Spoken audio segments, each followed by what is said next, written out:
Hi guys, beloved greetings from the Andalusia mountains again. Today it's a bit of a rainy day, so I'm actually doing a video from the inside of my house for once. Normally I like to be amongst the trees and do it out there. But I'm actually doing a second part to the video that I made just 2 days ago, which was the video live stream titled "A Word of Warning, the Police is Not the Enemy." So today I want to continue in the same topic, and the title for this one is The Psychology of Cop Hatred, because actually that video that I made, I probably received the most amount of critical feedback or even like kind of lashing from my own following. So I'm used to getting that from people who are asleep. But this was very interesting to me to see how divided our freedom movement is with this particular topic about the police. So now, I understand, I totally comprehend the immorality of order following, okay?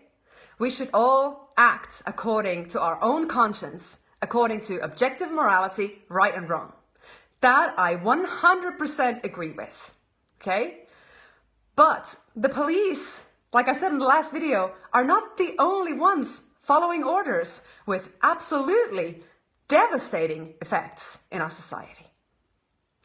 The Western medical system and these white-coated drug dealers, also known as doctors, have been maiming, sterilizing, and killing millions of people every year for over a century now. So there's something else going on apart from just hatred of order following, because these people also follow orders. And hatred is certainly not going to solve anything, bring us any closer to liberation. Knowledge is the key, just like I said in the last video.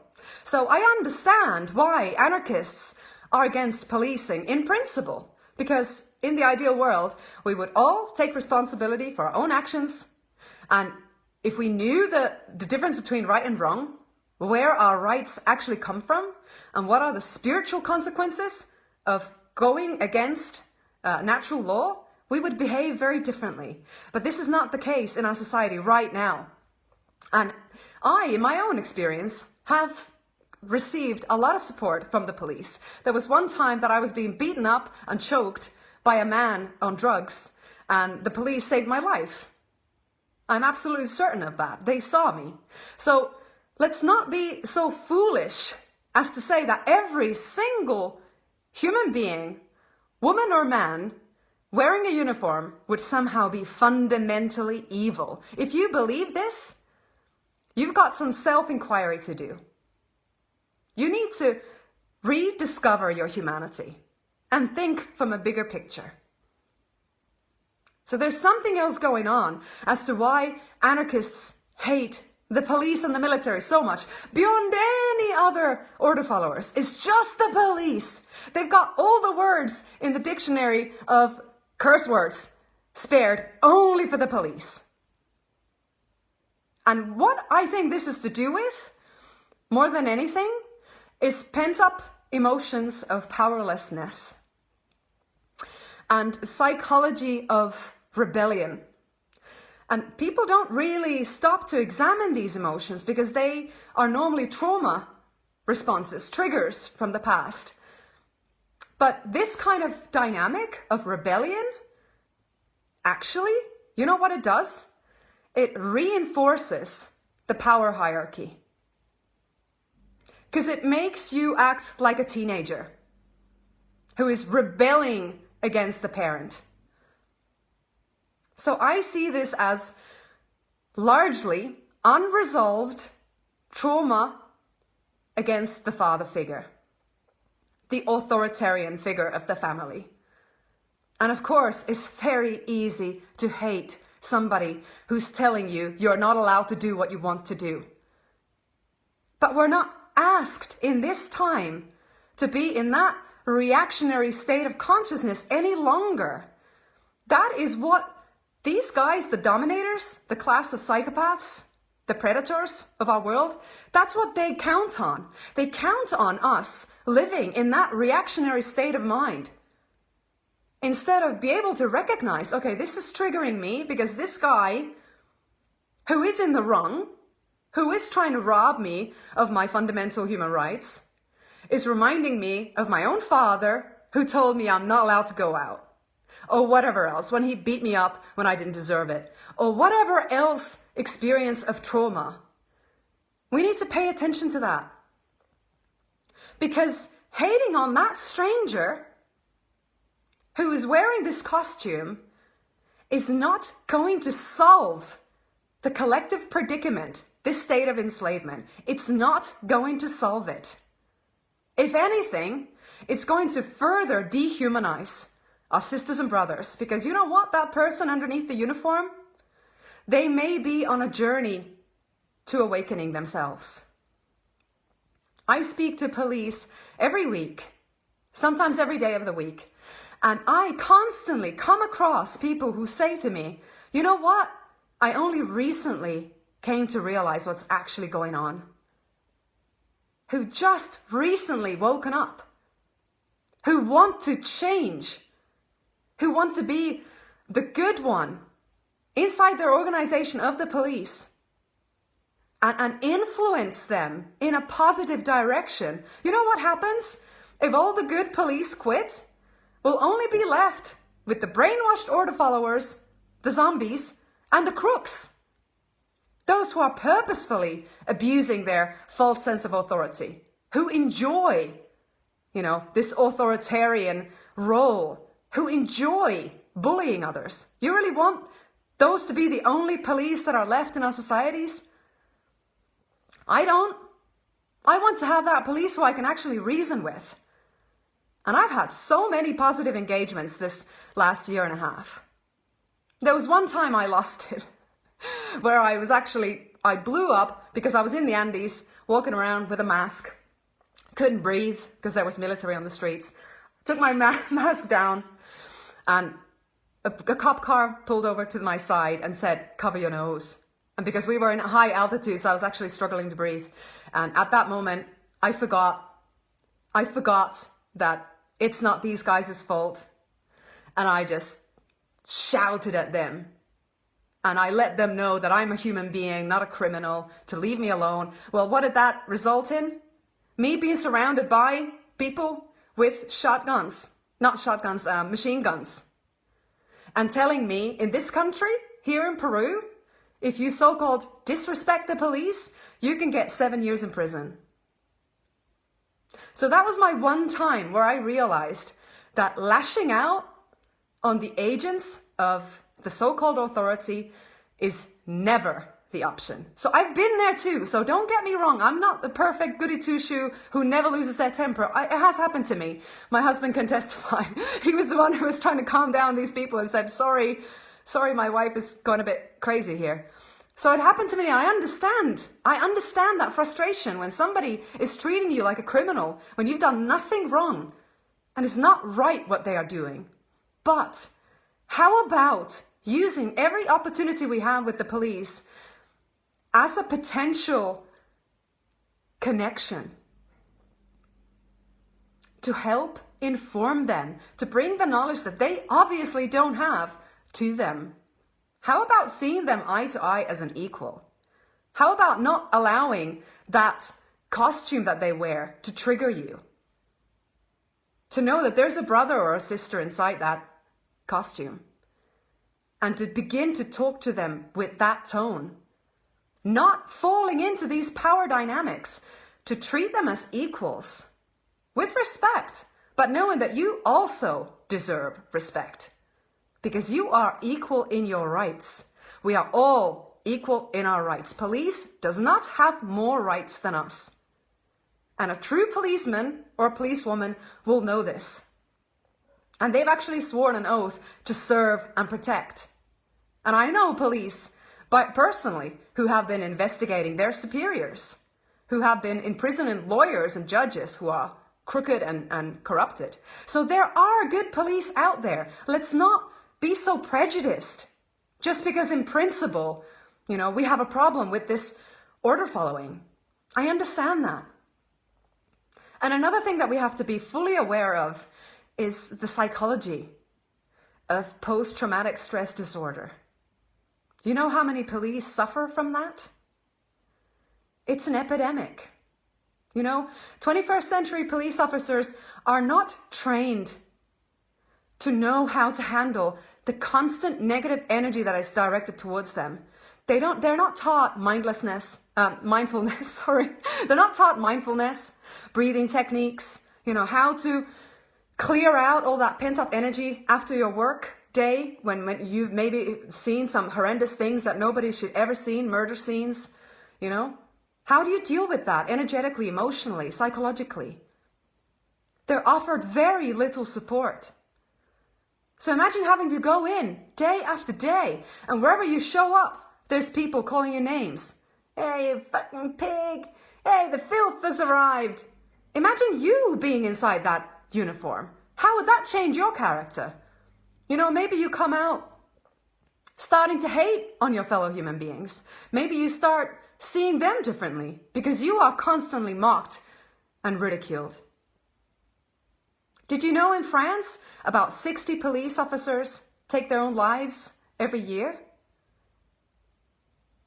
More police die in France from suicide than from all other crimes put together. These are human beings also. They are somebody's child.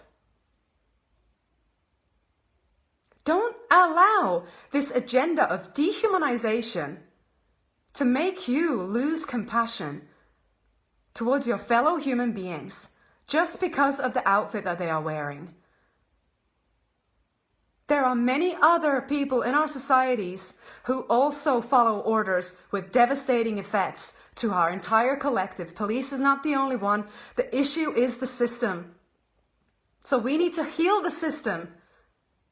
And it cannot be done through hatred. Our job is to rehumanize our world, remoralize our world. All you need to know is what is the agenda of the other side, and we do the opposite. They love it when we hate each other. Are you going to give them that gratification? They can sit on their yachts and in their expensive penthouses, drinking their expensive whiskeys, smoking their cigars and laughing how the slaves are hating on each other. Are you going to rise above that and say, you know what? I know the police is not the enemy. They are being used just as much as we are.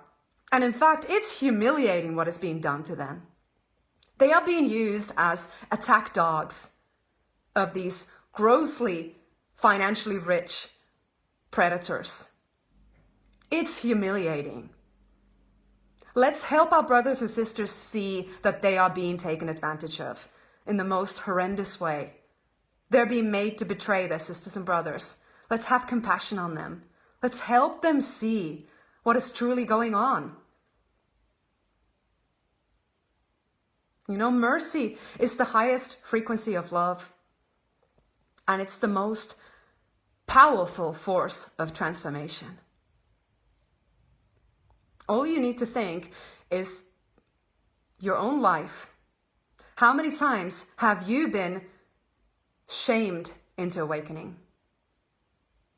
Or attacked into awakening? Probably the answer is 0, because it doesn't work. If you've made a mistake and somebody starts telling you you've chosen the wrong path in your life and start attacking you, ripping you to shreds, will that make you want to change? Or will it make you want to put all of your defenses up and not receive that abuse, which you perceive to be abuse, because you feel like you're being attacked? Is that really the right strategy to help people awaken? Is to attack them? Really? I'm sorry to break it to you, but that's very low consciousness behavior.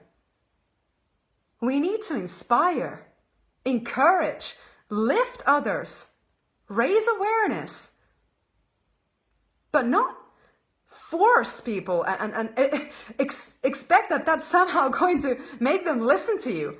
It's going to make them want to run away. and close their hearts and ears and eyes from people like yourselves in the future because of such a bad encounter. So the easy way is never the way. We're being asked to create an evolutionary movement based on wisdom, leading by example, starting to embody those values that are being, taken from our societies, that are going extinct. How to be a real human being. How to be a true man. It involves the power of the heart. And the minute you brush everyone with the same paintbrush, you call all police filth or pigs or whatever is your word of choice of degrading them, you're closing a part of your heart and you're losing that person also because they will not listen to you. And also I had a lot of people writing to me somehow confusing that my message is telling them not to do anything in the face of tyranny. I mean, that's the absolute opposite of what I'm trying to tell you. I'm trying to tell you that there's like 200 different strategies of nonviolent action that people have been writing about. And concentrated mass events is one of them. It's only one tactic of like hundreds. Why do we need to keep banging our heads against the brick wall? Not seeing that we are the only ones who are bleeding. If you have public order units coming in with zero tolerance policy, do you really think they're going to back down? Why would you possibly want to charge through that wall of police? Why when you realize this strategy is not working? Every time the same thing happens. They bring out their pepper sprays, their rubber bullet guns, and they attack peaceful, activists and journalists. They even use agent provocateurs among the activists to start initiating aggression towards the police so they get their justification to start shooting. We have to be more clever than they are. We have to be one step ahead. And realize that, okay, maybe the concentrated mass events in a center of a city, which is so easy to box in the middle of a grid map, is not the brightest idea. And I'm not meaning to talk bad on anyone. I'm just saying, look, guys, we can do better than this. We can take these events and do dispersed events instead of concentrated ones. We can do multiple coordinated events in the villages, or we can do a mass event in a village. They won't have the resources available to bring these terminated Robocops there, to bring these special ops units there. You will have your local, chilled out, good guy police who will be very easy to negotiate with. This is our experience from Police for Freedom. I'm telling you because we know it works. You have to have strategy. And it is largely in our hands to minimize the risk of violence. People tell me, yeah, but what are you supposed to do when the police start attacking you? Well, then it's already gone too far. We can think, what did we do to get ourselves into that position? Are there other strategies we could have used which wouldn't take us into that position? That polarization, that face-off. And also we must think, why do we go to the streets to begin with?